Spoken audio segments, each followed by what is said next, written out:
Жер планетасы саналы ағзалар қоныстанған жалғыз планета ма? Біз зерттеген әлемде кемінде 100 миллиард галактика бар.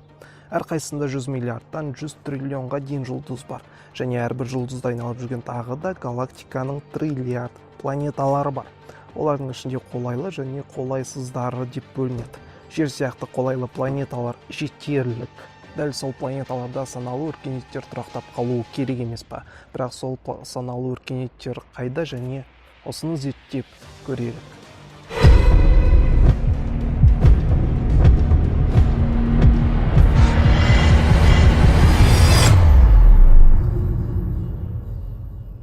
Әлемнің алыптығында сөз жоқ. Галактикалардың арасындағы ара қашықтықтың өзі неге тұрады?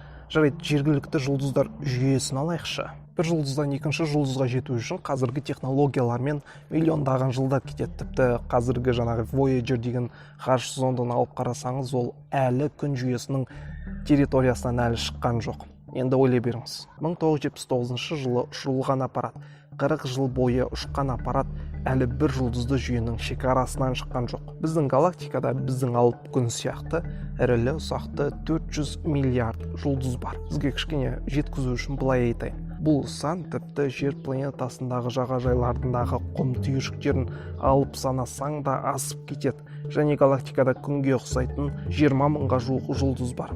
Пішіні, көлемі, жарығы, жылуы бойынша күн шамаласы. Және әрбір осындай жұлдыздарда өмір сүруге қолайлы аймақ деген шекара бар. Мысалы, күн жұлдызын алайық. Біздің күн жүйемізде күн жүйесінің қолайлы аймағында, өмір сүруге қолайлы аймағында 3 планета орналасқан: Марс, Жер және Венера. Жер ол түсінікті, біз өмір сүріп жатырмыз. Ал Марс ол өмір сүруге қолайлы аймақтың шекарасында орналасқан. Сол үшін онда суығырақ, бірақ өмір сүру мүмкін етуге болады. Дәл сол сияқты Венерада да. Ол да шекарада орналасқан және ыстығырақ. Мынадай теория бар. Бұрынырақта да Венерада қолайлы климат болған деп айтады. Яғни жер сияқты қолайлы атмосфера болған деп айтады. Бірақ бұл видеоға қатысы жоқ, сондықтан келесі нәрселерге көшейік. Біздің галактикамызда Құс жолы галактикасында сондай қолайлы аймақтарда орналасқан 1 миллионға жуық планета бар, немесе одан да көп. Енді біздің галактикамызға 14 миллиард жыл толды деп есептейік. Ал біздің планетаға 4,5 миллиард жыл болды деп есептейік. Енді біздің галактика пайда болғаннан 14 миллиард жыл өтсе, демек біздің планета әлі көп нәрсе көрген жоқ. Демек біздің планетаға дейін де өте көп планеталар болған және өте көп жер сияқты планеталар болған. Демек, сондай планеталар болған болса, демек ол жақта да саналы өркениеттер болған болуы мүмкін ғой. Сондай саналы өркениеттер болған болуы мүмкін болса, біз оларды 3 категорияға бөле аламыз. Бірінші категориядағы өркениеттер, олар тек өзінің планетасының ресурстарын ғана қолдана алады және сонымен ғана шектеледі. Біздің жер сияқты планеталар мысалға. Кардашев шкаласы бойынша біз 1-ден 0,7 балл аламыз. Өз планетамызға ресурстарды қолдану бойынша. Екінші категориядағы планеталар бұл өзінің планетасынан бөлек, өзінің жұлдызының ресурсын қолдана алатын планеталар. Мысалы, Дайсон сферасы деген нәрсені білесіз бе?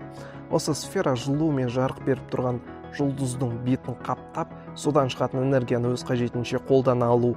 Міне осындай Дайсон сферасы бар өркениеттер екінші категорияға кіреді. Ал үшінші категориядағы өркениет бұл өзінің галактикасын бағындырған өркениет.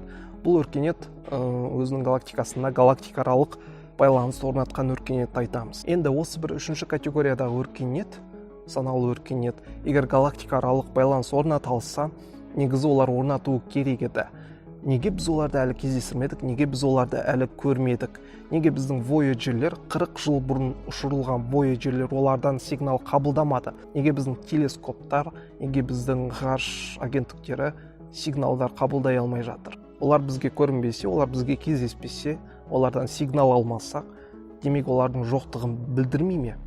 Негізі сұрақ өте ауқымды және осы бір түсініксіз парадокс, Ферми парадоксы деп аталады және атақты физик Энрико Фермидің құрметіне қойылған болады. Негізі сол парадоксты ұсынған Энрико Ферми еді. Сонымен егер сондай өркениеттер, сондай саналы ағзалар болатын болса, біздің галактикада немесе бізден басқа галактикаларда болатын болса, не үшін бізге кездеспейді, не үшін бізге көрінбейді деген сұраққа ғалымдар, физиктер мынадай өзінің теорияларын келтіреді. Бірінші мүмкін сценарий.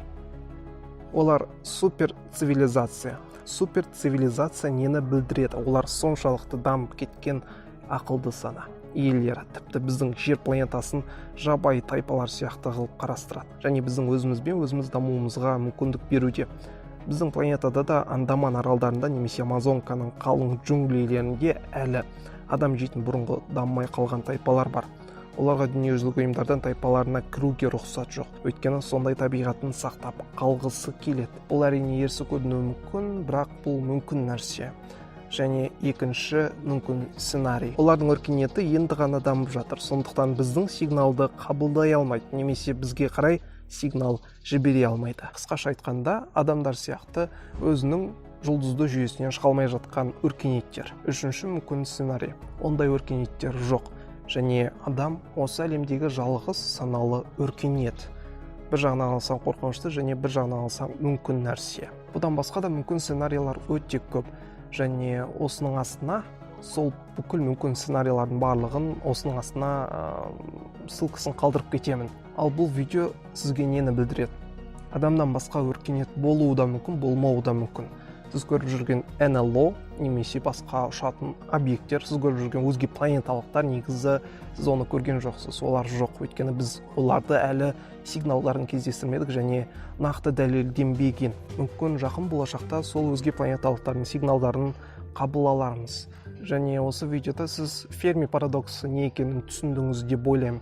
Егер біреу сізден Ферми парадоксы деген не деп сұраса, сіз мүдірмей жауап бере аласыз. Ол негізінен бар болуы керек, өзге ақылды цивилизациялардың іздері бізге байқалмауы. Сонымен видеоны ұнаса лайк қойыңыз, ұнамаса дизлайк қойыңыз, біздің парақшаларымызға жазылып кетіңіз, осы каналымызға жазылып кетіңіз, өйткені бұдан да күшті, бұдан да мықты, бұдан да қызық, бұдан да құпия видеолар көретін боласыздар.